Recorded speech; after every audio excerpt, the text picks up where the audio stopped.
En el procedimiento civil romano se destacan dos etapas históricas en su desarrollo. La primera etapa, correspondiente al primer periodo del desarrollo del Imperio Romano, en la protección de los derechos, que se caracterizaba por el juicio privado, y en la última fase se caracteriza por el dominado procedimiento comunitario.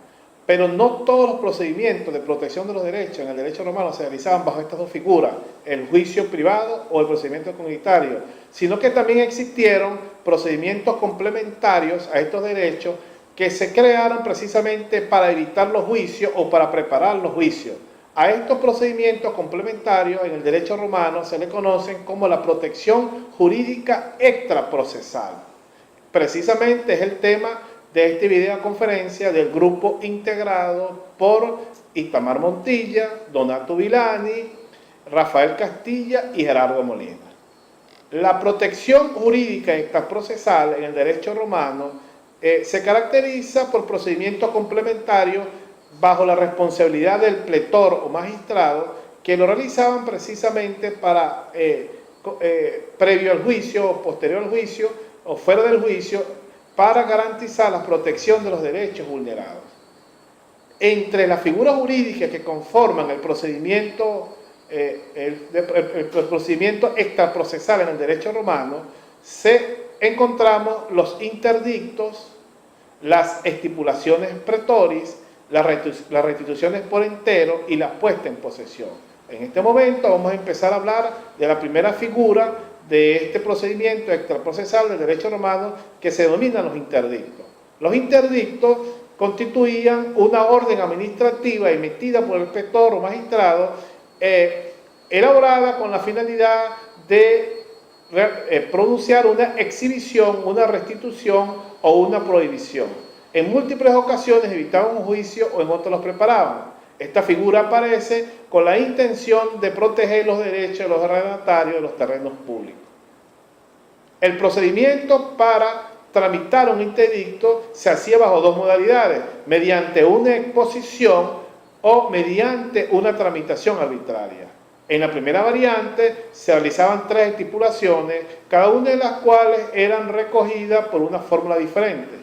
Tratándose de interdictos restitutorios o exhibitorios, cabe la tramitación arbitraria, en la que el juez invitaba al reo a acatar la orden, actuando de conformidad con ella, antes de proceder a la condena en definitivo. Existen tres tipos de interdictos: los interdictos prohibitorios, los interdictos restitutorios y los interdictos exhibitorios. A continuación hablaremos de stipulationes praetoris, stipulationes praetoriae. Es el nombre con que se conoce a las promesas entre partes que el magistrado pretor podía exigirles para llevar a buen término un proceso o prevenir eventuales prejuicios. Eran impuestas por el pretor con el fin de extender la protección del derecho civil a aquellas situaciones de hecho que, mereciéndola por justicia, no la tenía. En otras palabras, las estipulaciones servían para proteger situaciones desprovistas de tutela en la jurisprudencia y en el edicto. El pretor las imponía en cierto supuesto para proteger determinados intereses, ya porque carecían de protección o porque éstas eran insuficientes. Eran de varias clases. Las estipulaciones las podemos clasificar en estipulaciones voluntarias, estipulaciones pretorias y estipulaciones judiciales. Las estipulaciones voluntarias se celebran al árbitro de las partes, libremente.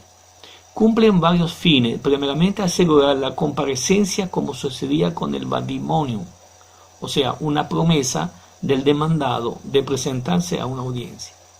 Tenía por objeto garantizar también una indemnización de prejuicios.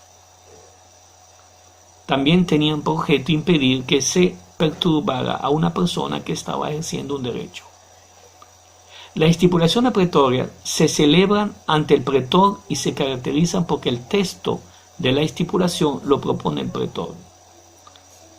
Las estipulaciones pretorias, para ser efectivas, solían ser garantizadas con fiadores y el propio pretor, podía coaccionar a las partes, condicionando la concesión de la acción o de la excepción. Lo mismo que ordenando el embargo de bienes de las partes en caso de incumplimiento. Las estipulaciones judiciales son aquellas que se celebran ante el juez por instrucciones del magistrado. Podemos mencionar algunos ejemplos.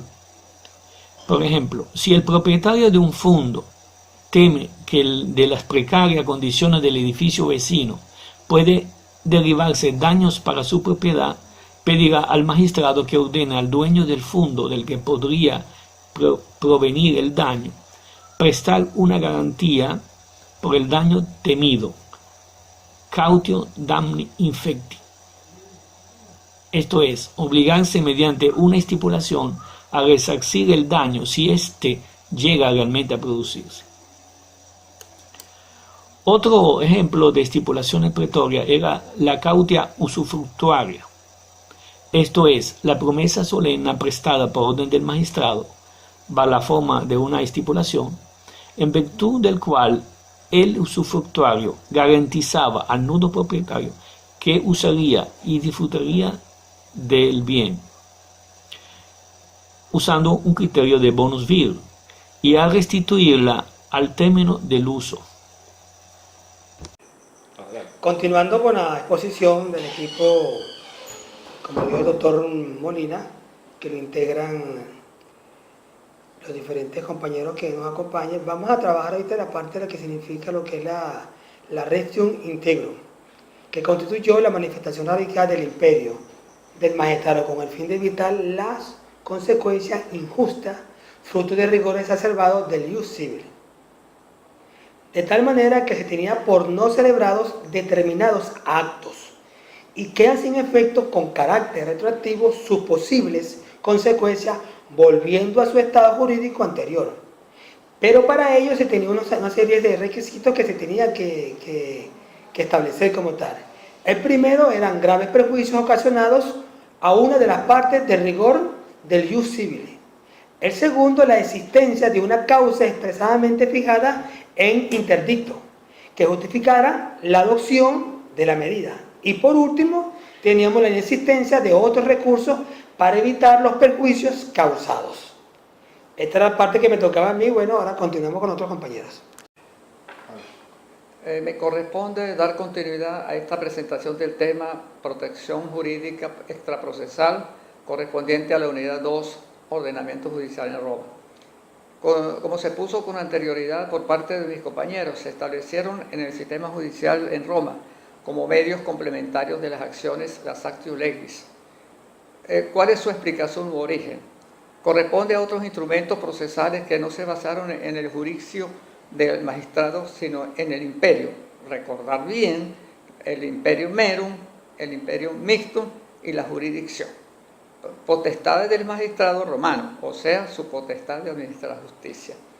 Se buscaba como objetivo dar protección a situaciones que no poseían protección mediante a las acciones civiles y pretorias. ¿Cuáles fueron esos medios a utilizar? Fueron la interdicta, las estipulaciones pretorias, el restitutio integrum, las misiones in possessio. Me voy a referir particularmente a lo que corresponde a las misiones in possessiones. Bajo esta expresión que podemos relacionar en grandes rasgos, identificado como en el término moderno como el embargo o los embargos, consistían en autorizaciones u órdenes del magistrado a favor de un tercero para que se apoderara de los bienes de otra persona, o sea, entrar en posesión de los bienes de otra persona. Se trata de medidas coactivas para rectificar conductas casi delictivas o no leales. ¿Cuáles son las clases de misiones e imposiciones? Pueden distinguirse por una parte las misiones in rem o las imposiciones rei, de las que el edicto nos presenta numerosas variedades en cuanto que tiene por objeto la toma de posesión de un bien singular o un conjunto de bien de ellos, correspondiendo lógicamente con las situaciones y las posibles presunciones que se derivaran. Y La segunda, lo que es la misión in bona o imposizione bonorum, que es un embargo de todo el patrimonio de un deudor denominado el rey reservando causa. Ay,